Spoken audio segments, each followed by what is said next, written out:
Hi friends, welcome to our channel. இது தெரிஞ்ச போதுங்க, நம்ம வீட்டில் இனி டெய்லியுமே ஃபிஷ் ஃப்ரை தான். நம்ம கடையிலேருந்து மீன் வாங்கவே மாட்டோம். அந்த அளவுக்கு ரொம்ப ரொம்ப டேஸ்டியாக இருக்கும். திங்கள், செவ்வாய், புதன், வெள்ளி அப்படின்னு நம்ம டெய்லி அசத்தக்கூடிய ஒரு சூப்பரான ரெசிபி தான் நம்ம இன்றைக்கி பார்க்க போகிறோம். இதுக்காக நான் 2 வெங்காயம் எடுத்துருக்கிறேன். 2 வெங்காயத்தையும் தோலை நல்லா உரிச்சிட்டு நல்லா கழுவி எடுத்துக்கணும். நம்ம காய்களோட தோலை சீவுறதுக்காக வச்சுருக்கக்கூடிய பீலர் இருந்ததுன்னா இந்த மாதிரி பீல் பண்ணி எடுத்துக்கலாம். இந்த மாதிரி சீவினோன்னா வெங்காயம் ரொம்ப மெலிசாக வருங்க.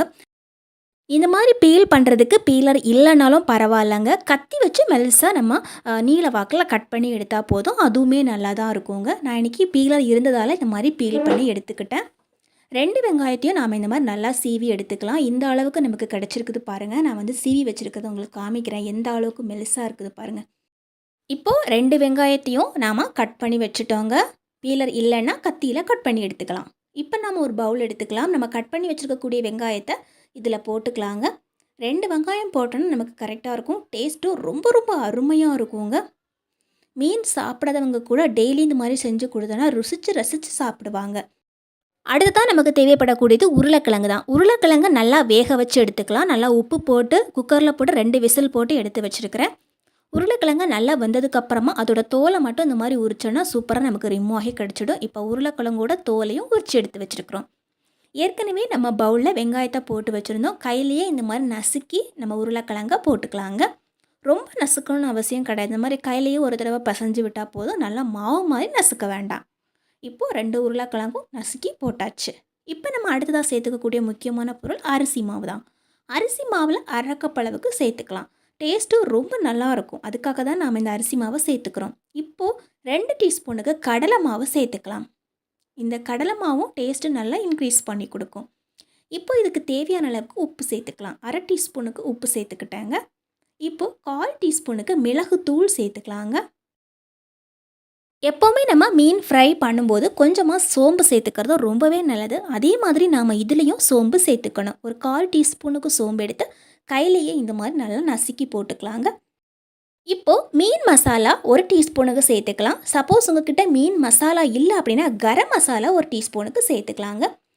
நல்ல கலர்ஃபுல்லாக இருக்கணும் அப்படிங்கிறதுக்காக 1/4 டீஸ்பூனுக்கு மஞ்சள் தூள் சேர்த்துக்கிறேன். இப்போ நம்ம காரத்துக்கு தகுந்த மாதிரி மிளகாய் தூள் சேர்த்துக்கலாம். 1/2 டீஸ்பூனுக்கு மிளகாய் தூள் சேர்த்தாச்சு. இப்போ கொஞ்சமாக கொத்தமல்லி தழைகள் சேர்த்துக்கலாங்க. கொத்தமல்லி தழைகள் ஆப்ஷனல் தான். இப்போ நம்ம கடைசியாக சேர்க்கக்கூடிய முக்கியமான பொருள் எலுமிச்சப்பழ ஜூஸ் தான். எலுமிச்சப்பழ ஜூஸ் அதிகமாகவும் சேர்க்கக்கூடாது, கொஞ்சமாகவும் சேர்த்துக்கக்கூடாது. ஒரு 10 சொட்டுக்காவது நம்ம சேர்க்கணும். அப்போ தான் நமக்கு மீனோட டேஸ்ட்டு கிடைக்கும்.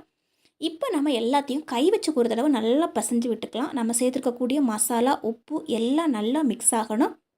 முதல்ல நம்ம தண்ணி எதுவுமே சேர்க்காமல் நல்லா மிக்ஸ் பண்ணி விட்டாச்சு. இப்போ நம்ம ஒரு 2லேருந்து 3 டீஸ்பூனுக்கு தண்ணி தேவைப்படும். அந்த தண்ணியை விட்டாச்சு. இப்போ கை வச்சு ஒரு தடவை நல்லா பசைஞ்சு எடுத்துக்கலாங்க. நம்ம சப்பாத்தி மாவுக்கு எப்படி நம்ம குழைவாக பசைஞ்சு எடுப்போமோ அந்த அளவுக்கு நல்லா பசைஞ்சு எடுத்துக்கணும். இந்த அளவுக்கு நமக்கு இருக்கணும். ரொம்ப தண்ணியாகவும் இருக்கக்கூடாது, ரொம்ப கல் மாதிரியும் பசைஞ்சு எடுக்கக்கூடாதுங்க. இப்போ நம்ம கையில் கொஞ்சமாக தண்ணி தொட்டுட்டு நம்ம இந்த மாதிரி ஒரு உருண்டை உருட்டி எடுத்துக்கலாங்க. கையில் இந்த மாதிரி ஒட்டாது. நம்ம உருட்டி எடுக்கும்போது நம்ம தண்ணி நினச்சிட்டு நம்ம இந்த மாதிரி உருண்டையாக பிடிச்சி எடுத்தோம்னா கையில் ஒட்டாமல் வரும். இப்போ நம்ம உள்ளங்கையில் வச்சு இந்த மாதிரி நல்லா பரத்தி எடுக்க வேண்டியதுதான். இப்போ இந்த மாதிரி பரத்தி எடுத்தாச்சு. இப்போ நம்ம ஒரு விரலில் தண்ணியை தொட்டுட்டு நம்ம இந்த மாதிரி ஒரு ஓரத்துலேயே ஓட்டை போட்டு கொடுத்துக்கலாங்க. மீன் நம்ம ஃப்ரை பண்ணும்போது எப்போவுமே ஓரத்தில் தான் ஓட்டை இருக்கும். அதே மாதிரி இதுக்கும் நம்ம ஒரு ஓரமாக ஓட்டை போட்டு கொடுத்துக்கலாம். இப்போது இந்த மாதிரி ஷேப்பில் நமக்கு கிடச்சிருக்குதுங்க. நம்ம இந்த மாதிரி செய்கிறதால மீனோட டேஸ்ட் இருக்காதோ, வாசனை இருக்காதோ அப்படின்னு பயப்படவே தேவையில்லை. சின்ன குழந்தைங்க கூட விரும்பி சாப்பிடுவாங்க. அந்த அளவுக்கு ரொம்ப ரொம்ப டேஸ்டியாக இருக்கும். இதை நம்ம குழந்தைங்களுக்கு ஒரு ஸ்நாக்ஸ் மாதிரி கூட செஞ்சு சாப்பிட்டுக்கலாம். அல்லது நம்ம சாப்பாடு கூட சைடிஷ் மாதிரி கூட வச்சு சாப்பிட்டுக்கலாங்க. இப்போ எல்லாத்தையும் இதே மாதிரி செஞ்சு எடுத்துக்கலாம். செய்கிறதுக்கு ரொம்ப ஈஸியாக டக்குன்னு 5லேருந்து 10 நிமிஷத்துக்குள்ளே நம்ம செஞ்சு எடுத்துடலாம். அதிகமான எண்ணெயும் இதுக்கு தேவையே படாதுங்க. இப்போ நான் ஒரு கடாயில் 4லேருந்து 5 டீஸ்பூனுக்கு எண்ணெய் ஊற்றிருக்கிறேன். இந்த மாதிரி ஃப்ரை பண்ணி எடுத்தால் கூட ஈஸியாக வந்துடும். ஏற்கனவே நம்ம வேக வச்ச பொருட்கள் யூஸ் பண்ணியிருக்கிறதால சீக்கிரமாக சட்டுன்னு எண்ணெய் குடிக்காமல் வந்து கிடைக்கும் நமக்கு.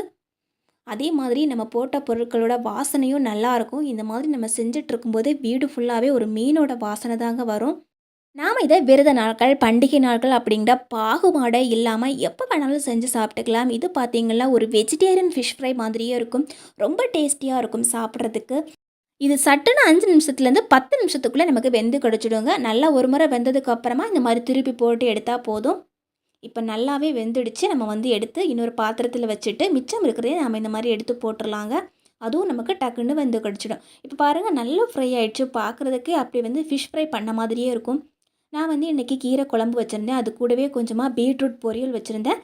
இப்போ நான் சைடிஷுக்கு இந்த ஃபிஷ் ஃப்ரை தான் எடுத்து வச்சுருக்கிறேன். பார்க்குறதுக்கும் அருமையாக இருக்கும். கண்டிப்பாக இந்த ஃபிஷ் ஃப்ரையை ஒரு முறையாவது ட்ரை பண்ணி பாருங்கள். தேங்க்யூ ஃபார் வாட்சிங் ஃப்ரெண்ட்ஸ்.